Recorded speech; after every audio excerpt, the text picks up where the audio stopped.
is Julie from stampingjulie.com, and today I wanted to show you how to create this background in the next couple of minutes. And we're going to use an acrylic block and add a lot of ink to it and squirt it down with some water, and that's how we're going to create that background. So let's get started.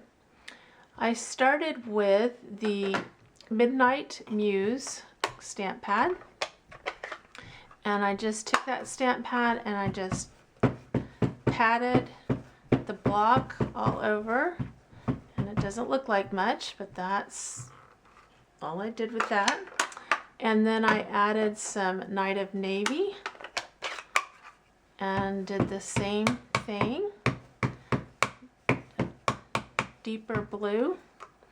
And then finally, I add a little bit of Not Quite Navy.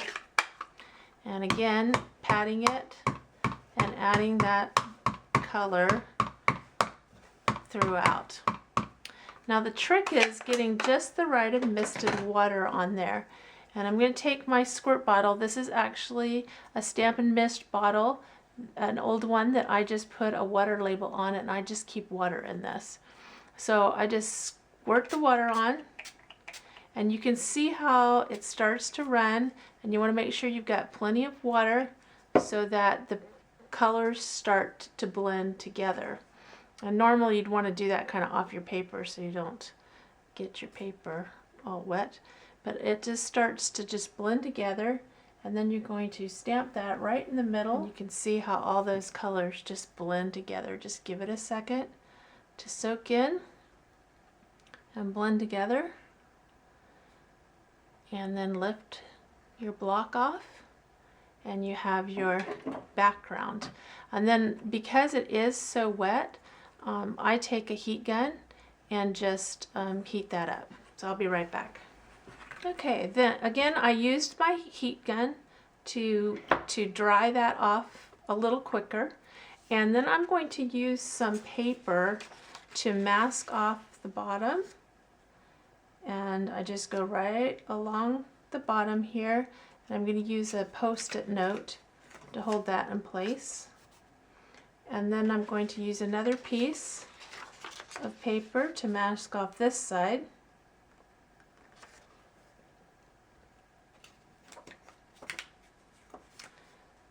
And right like that. And then you can use another piece across the top here.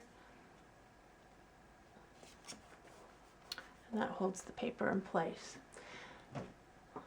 Now I'll take my tree from Lovely as a Tree and some black, the basic black craft pad, and I'm going to ink up my tree with the black craft pad. Ink it up really good. And then I'm going to place that tree left, and so that it's all the way up to the top of that left side.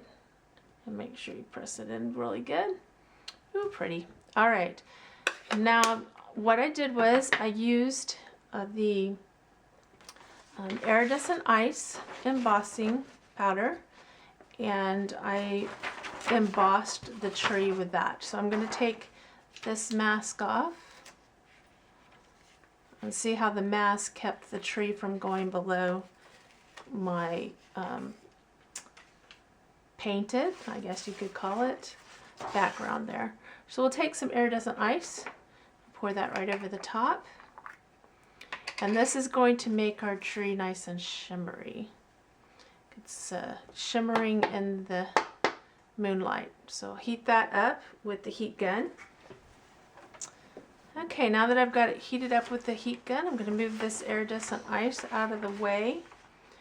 And now I'm going to do the same thing right over the top of it. So I'm going to put the mask back on, and I'm going to ink up my tree again, stamp it in the block again, but this time I'm going to emboss it with black embossing powder, and that way the tree will stand out nicely against the black or the blue background. All right, Let me get this on here better so it's... The paper does start to warp a little bit, and I'll show you what we'll do with that in just a minute to keep it from being disformed when you actually finish your card.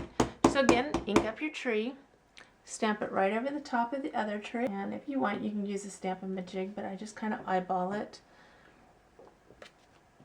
And it just right over the top. And this time, like I said, I'm going to use black embossing powder over the top of my tree.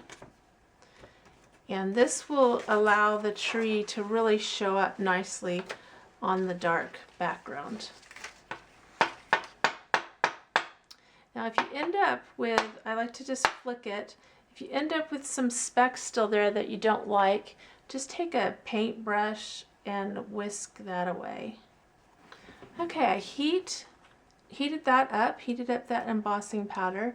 So now we have the advantage of having the black embossing powder on there, but we also have the advantage of having the shimmer from the iridescent ice.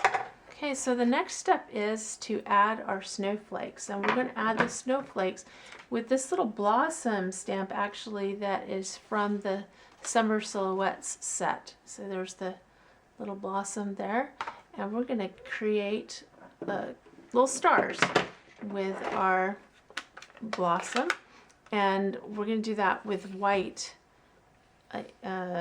craft pad, and just stamp randomly on your background. And you can do some just in Versamark as well, so that you can get just some clear stars on there. And I don't worry about masking off the edge. I actually kind of like it if the shimmer goes over the edge a little bit, so like right there. Alright, and then we'll add the iridescent ice over the top of the little white stars.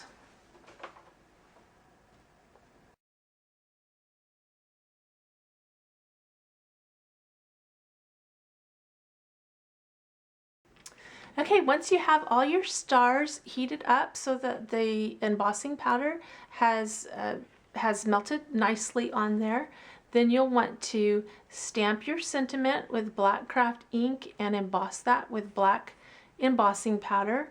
And then what I did was I took a natural white cardstock base.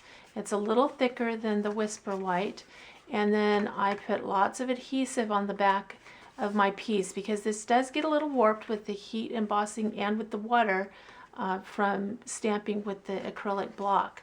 And so that just made it lay very nicely.